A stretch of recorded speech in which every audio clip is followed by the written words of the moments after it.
1 जनवरी आ गया, happy new year. किस बात का हैप्पी न्यू ईयर भाई, किस बात का?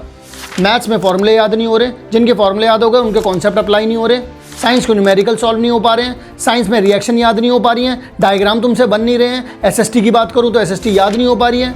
क्या क्या हालत बना ली है अपनी।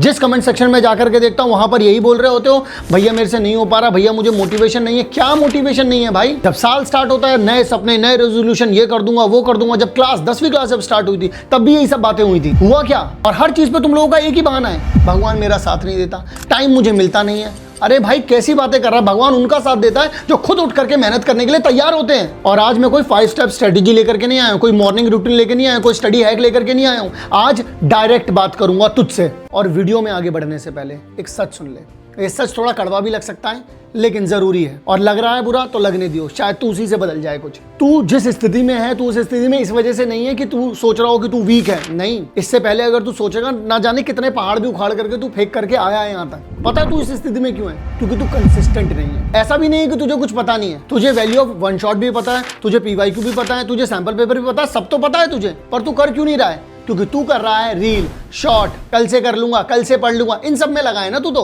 और बाद में एक बहुत अच्छा सा बहाना लेकर के आ जाते हैं, मोटिवेशन नहीं आ रहा है, क्या करूं?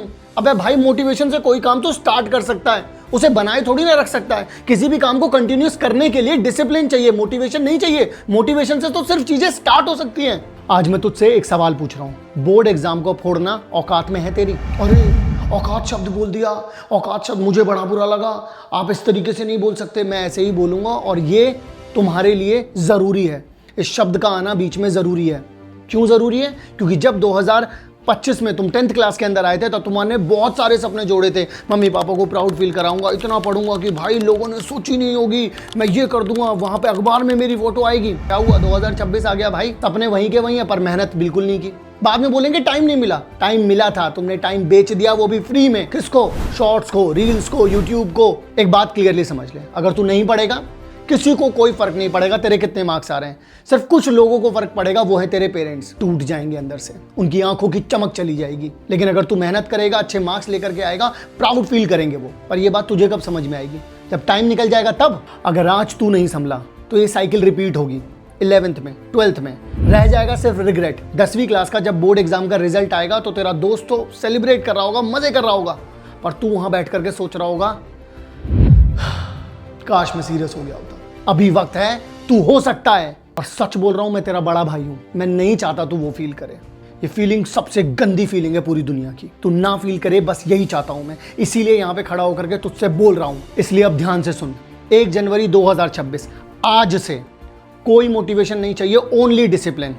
आज से हम बिल्कुल भी ये नहीं बोलेंगे कि मेरा आज मन नहीं है, आज नहीं पढ़ूंगा, कल ज्यादा पढ़ लूंगा। नहीं, आज से हम लोगों ने टारगेट डिसाइड किया हुआ है, चाहे 2 घंटे ज्यादा पढ़ना पड़े, 3 घंटे ज्यादा, 4 घंटे ज्यादा, हम आज का टारगेट आज ही खत्म करेंगे। हमको हीरो नहीं बनना है कि एक दिन में बहुत सारा कुछ कर लेंगे, हमको रेगुलर बनना है ताकि हम रोज कंसिस्टेंट बन पाएं। अब तुझे सिर्फ 3 चीजों पर ध्यान देना है। सबसे पहला, कंप्लीट योर सिलेबस। सिलेबस को कंप्लीट कैसे करेगा? वन शॉट देख, वहां से पूरे चैप्टर को समझ, एनसीईआरटी को कर, चैप्टर डन। परफेक्शन नहीं चाहिए, कंप्लीशन चाहिए। सेकंड पॉइंट, सैंपल पेपर लगाओ। सैंपल पेपर लगाओ, अपनी गलतियों को पकड़ो, जो भी गलतियां निकल करके आ रही हैं उन गलतियों वाले टॉपिक्स को पकड़ो और उन्हें समझो। पूरा टॉपिक नहीं पढ़ना है, जहां पर गलती मिल रही है उन्हीं टॉपिक्स को अच्छे से समझना है। और अगर तुम सैंपल पेपर में कंफ्यूज हो तो मैंने भी सैंपल पेपर बनाए हैं, मैथ्स के, साइंस के। अगर आप लोग वो लेना चाहते हो तो ले सकते हो, उनका प्राइस बहुत ही नॉमिनल है। टॉपर से वो लिखवाया है मैंने, बोर्ड एक्सपर्ट से चेक करवाया है, ताकि लिखने का तरीका भी तुम्हें समझ में आ जाए। बाकी अगर तुम्हें किसी और ब्रांड के या किसी और कंपनी के लेने, वो भी ले सकते हो, बट तू ले, पर तू सैंपल पेपर लगा। तीसरा, प्रीवियस ईयर क्वेश्चंस को करना है।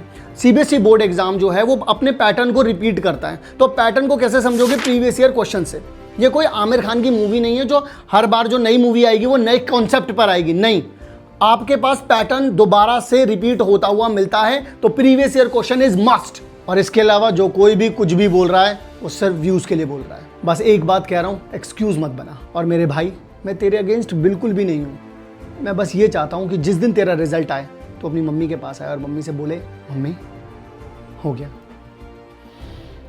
वो जो उनकी आंखों में चमक आएगी ना, तेरे पापा बगल में खड़े हों, बस तेरे कंधे पर हाथ रख दें और कह दें बढ़िया, सब कुछ उस दिन वर्थ इट हो जाएगा भाई मेरे। तो अब रूम बंद कर, अपने फोन को उठा करके साइड में रख, आंख बंद करके एक बार खुद से बोल, this exam will be the best exam of my life, और पढ़ने बैठ जा।